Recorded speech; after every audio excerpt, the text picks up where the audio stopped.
All right, welcome to Talking Investing. I am Tom, and as always, this is not financial advice. Today, I want to do a special video. I want to talk about the death cross. The death cross is a technical pattern that is used in charting, and it sounds very scary. So I want to go through what it is and actually explain what the death cross is and show you what it's actually meant. By the time you're done with this video, you should completely understand what the death cross is and how it's affected the stock market over the last 15 years. If you want more information like this, please hit the subscribe button and the notification bell. And of course, please smash the like button and feel free to leave a comment below with any thoughts or questions.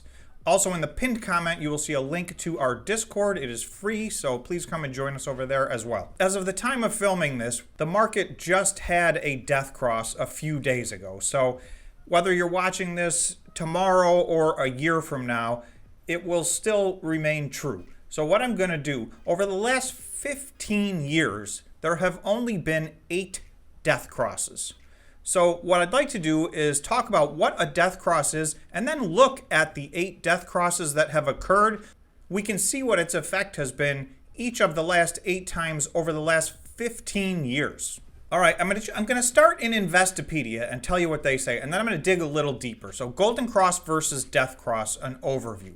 A golden cross and a death cross are exact opposites.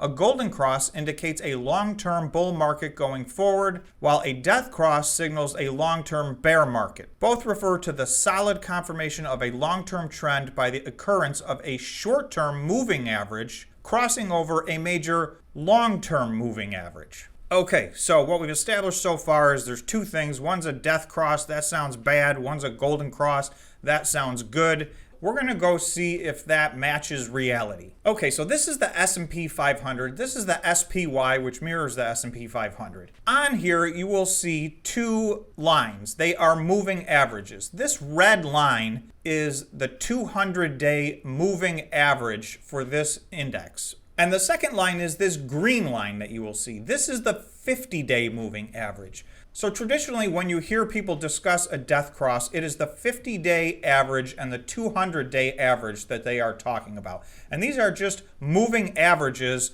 of a stock price or an index. From time to time, and as you can see on rare occasion, 8 times in the last 15 years, these lines will cross and create a death cross. And what that means is the 50-day moving average, which is the shorter term moving average, goes from above the 200-day moving average, and it literally crosses and goes below the 200-day moving average. That is considered a death cross. They are indicated on this chart by these blue plus signs right here. So there was a death cross on March 14th, which as the date of filming was a week ago, but it really makes no difference. We're going to look at all of them over the last 15 years. The last time we had a death cross was March of 2020, so that was about 2 years ago. In this instance, you'll see there was a giant rundown in the market, but let's take a look at the death cross. So I've drawn a blue line right here as to where the market closed on the day of the death cross. What you're going to notice in this instance is that the entire downturn in the market, which was huge, and we're going to measure this. This was a 34, almost 35% pullback in the market over the course of just 1 month. This was a massive, massive pullback. But you're going to see, even in this instance right here, by the time the death cross occurs, all of the downward momentum is done. We're actually at the beginning of a very long bull run. So if I go from the death cross to the top of the market on that run, that's a 40% increase. In this particular instance, the first one we're looking at, the death cross did not work out the way it's described. The entire downturn had already occurred, and if you bought on the day of the death cross, it was one of the best buying opportunities in the history of the stock market. But this is just one example, so let's keep looking. For the next death cross, we need to go back about 1.5 years to December 10th, 2018. And if you guys remember, there was a bit of a financial crisis in 2018. So I'm going to draw a trend line down to where the market was on the day of the death cross. The SPY was at 264, and you can see there was a run down from there. From the day of the death cross to the low was a 30% rundown in the market. So this is another very, very big pullback. Although this death cross was a very good indicator, this move happened rapidly. This was not a long-term bear market. This was 20 days. So this death cross did play out. There was a lot of downward pressure, but it only played out over a 20-day period of time, and then we flipped back into a bull market. Okay, on this page, we have two death crosses. So let's take a look at both of them. Again, I've drawn a blue trend line down to where the SPY was when the death cross occurred. Now, this is an unusual circumstance. We had just had a golden cross, which is the opposite, which is when the 50-day moving average goes above the 200-day moving average. So we experienced a golden cross, and obviously that played out for only a very short period of time, and then we had a death cross right here. From the death cross, there was about a 5% downturn in the market. So actually,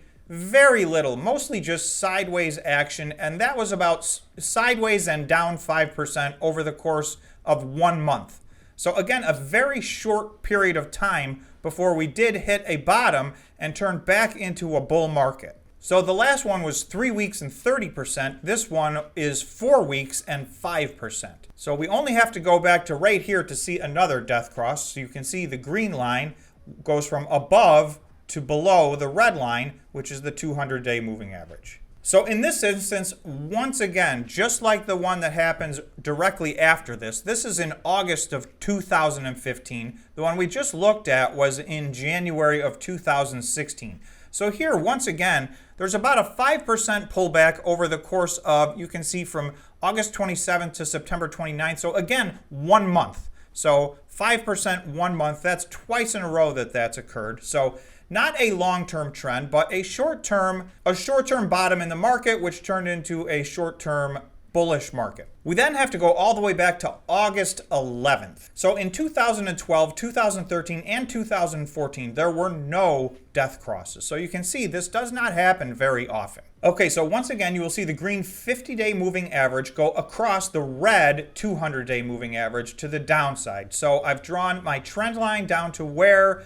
the SPY was trading. It was trading at $120 at that time. Okay, so in this instance, we had about a 10% pullback, and it took about 2 months. This was from August 15th to October 5th. So a little less, and then again, this is in 2011, so a little less than 2 months. This one was a little more severe, 10% and 2 months. The last few were 5% and 1 month. So it's 11% from the day of the death cross, but you'll see we were very close to that a few days before the death cross. So this was really a lot of sideways action, and that seems to be the case the last several of these death crosses in a row. Okay, now if we go back to June of 2010, we see a death cross, and this is a very quickly descending green line, crossing over the 200-day moving average right here on July 1st. Okay, so in this instance, I've drawn the trend line, and you'll see the SPY was trading at about $103. Again, this is July of 2010. Once again, like the second one that we looked at, the S&P 500 had already bottomed out prior to this death cross. So by the time the death cross occurred, you actually had a nice run up. There was a pullback, but not as far back as the death cross, and then a big, long bull market after that. So in this instance, had you used the death cross as an indicator, you would have been too late. You would have already missed the downside, and you would risk missing all of this upside, had you exited here. There is just one more death cross in the last 15 years, and that goes back to 2008. So if you guys remember, 2008 was the giant financial crisis. So let's see how this death cross played out. And you'll see this is the 50-day moving average. It actually bumped off of the 200-day moving average, but stayed above, and that was back in October of 07. So this whole period, this was a very long, tough period. We finally did have a death cross on December 20th, 2007. In this instance, it was a 54% pullback from the day of the death cross until the bottom. It was also 1 year and 4 months.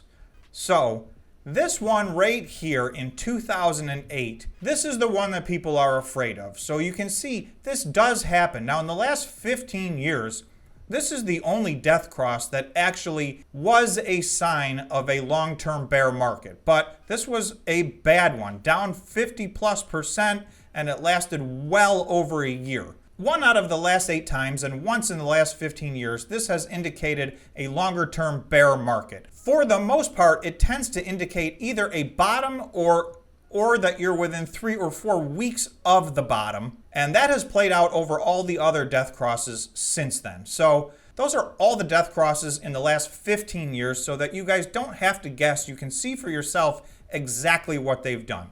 So hopefully this was informative and you learned something about the death cross.